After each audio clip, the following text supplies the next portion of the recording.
नमस्कार साथियों, मैं राजेंद्र आप सबका स्वागत और अभिनंदन करता हूं अपने YouTube channel astrology based on लघु पाराशरी में। आज का विषय है राम आएंगे। राम आ जा रहे हैं सोनी टीवी के चैनल पर, और उसके बाद 22 जनवरी को चिर प्रतीक्षित अवतरण हो रहा है अयोध्या में। अब इन सब के अच्छे प्रभाव हम लोग देख ही रहे हैं। राम के आने का प्रभाव क्या होता है? जो समाज का कमजोर वर्ग होता है, जिसे उत्पीड़ित किया जाता है, उस व्यक्ति को न्याय मिलता है। अभी प्रयागराज में,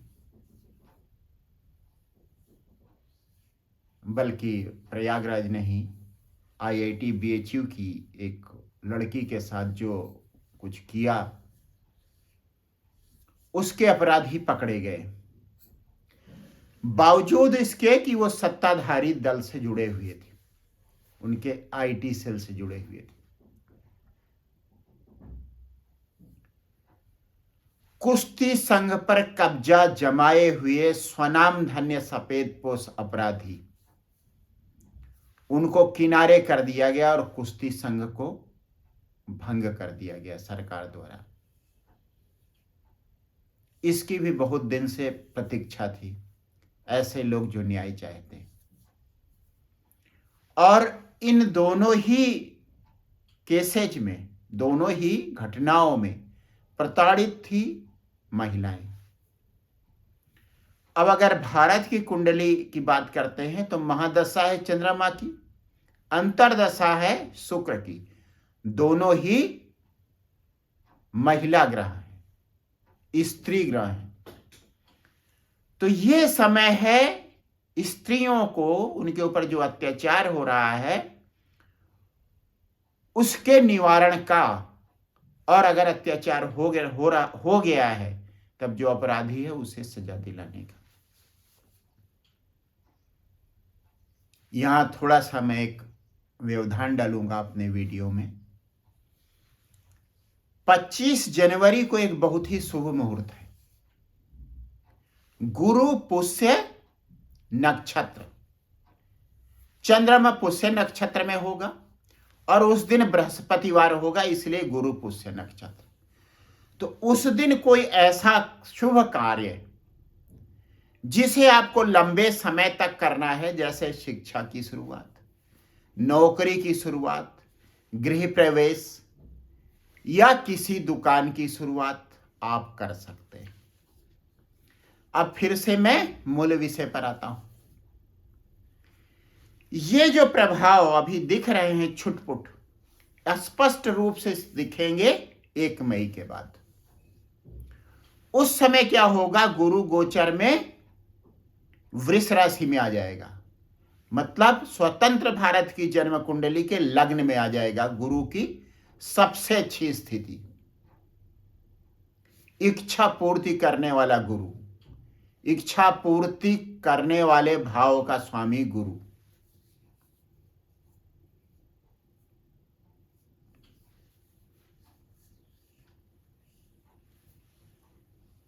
अब यह तो हुई गुरु की बात। लग्न में गुरु दिग्बली होता है, उसकी दृष्टि पड़ती है सप्तम भाव, विदेश से संबंध, राजनयिक संबंध, कूटनीतिक संबंध। गुरु वहां बैठकर भारत के, पूरी दुनिया के देशों के साथ राजनीतिक और कूटनीतिक संबंध अच्छे करेगा।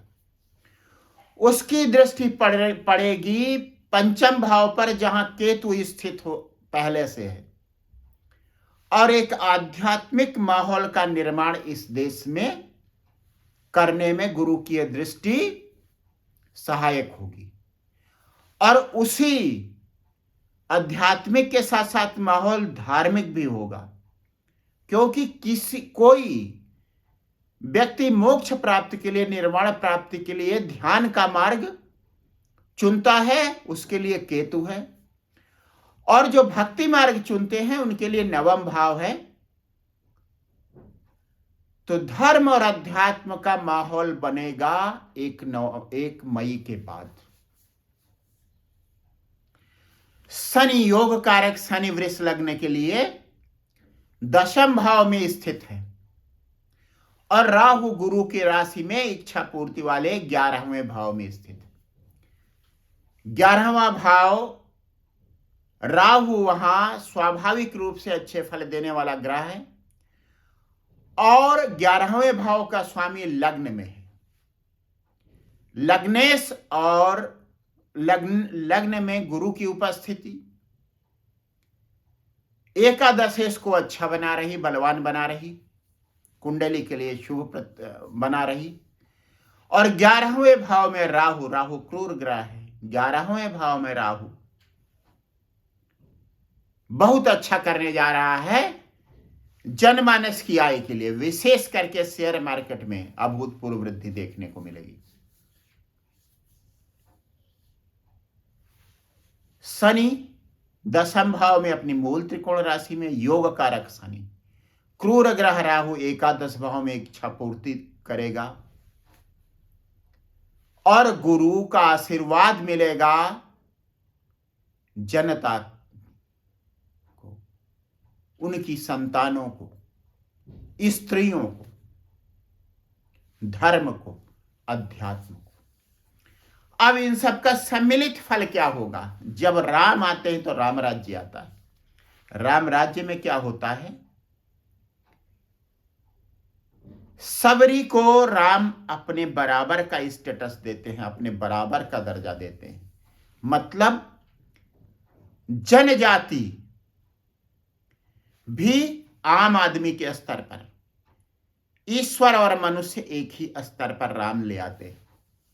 पिछले साल की दुखद घटना याद कीजिए, एक आदिवासी के मुंह पर पेशाब करता हुआ एक नेता, मानवीय कृत्य करता हुआ नेता, जो शायद आज जेल में।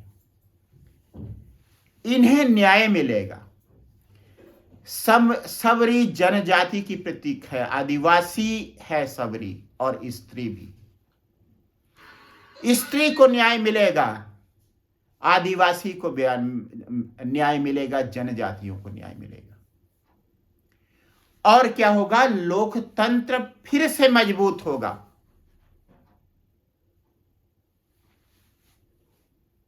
भगवान राम के वंशजों ने लोकतंत्र की स्थापना की थी, और उसे उनके बाद के कुछ राजाओं ने चलाया अवश्य था, जिसमें राम भी थे। राम पहले ऐसे राजा थे, पहले ऐसे राजसिक व्यक्ति थे जिन्होंने कहा था कि सीता के अलावा और किसी से मुझे विवाह नहीं करना है, जबकि उस समय राजा बहु विवाह करते थे, और उनके विवाह इसलिए होते थे क्योंकि दूसरे देश जिसकी कन्या आती थी उसके साथ संबंध स्थापित हो। तो स्त्रियों को न्याय, समाज के कमजोर वर्ग को न्याय, लोकतंत्र की स्थापना, यह सब राम राज्य में होगा। शनि समाज के कमजोर वर्ग को न्याय दिलाएगा, उसमें मदद करेगा गुरु, अर्थात समाज का पढ़ा लिखा, सभ्य और प्रतिभावान व्यक्ति। और राहु की लाठी चलेगी उन अपराधियों पर जो अपनी लाठी का प्रयोग समाज के कमजोर वर्ग पर करना चाहेंगे। अब इसमें कुछ ऐसे व्यक्ति भी निकल आएंगे जिन्हें यह व्यवस्था अच्छी नहीं लगेगी, तो राहु की लाठी ऐसे लोगों के लिए होगी। आप सबको नए साल की बहुत बहुत शुभकामनाएं। नववर्ष आपके लिए मंगलमय हो, और मेरी यह कामना है कि ईश्वर का आशीर्वाद इस देश को आगे ही आगे ले जाए। गुरु की सप्तम दृष्टि सप्तम भाव पर, शनि की 10वीं दृष्टि सप्तम भाव पर, और राहु की 9वीं दृष्टि सप्तम भाव पर, यह विश्वास दिला रही है कि इस देश का डंका पूरी दुनिया में बजेगा। विदेशों से संबंध अच्छे होंगे, कूटनीतिक और राजनयिक संबंध। बस आज का वीडियो इतना ही। एक बार फिर से आप सबको बहुत बहुत धन्यवाद और एक प्रार्थना, यदि आपने अब तक मेरा चैनल सब्सक्राइब नहीं किया है तो कृपया उसे सब्सक्राइब करें। फिर से आप सबको एक बार बहुत बहुत धन्यवाद।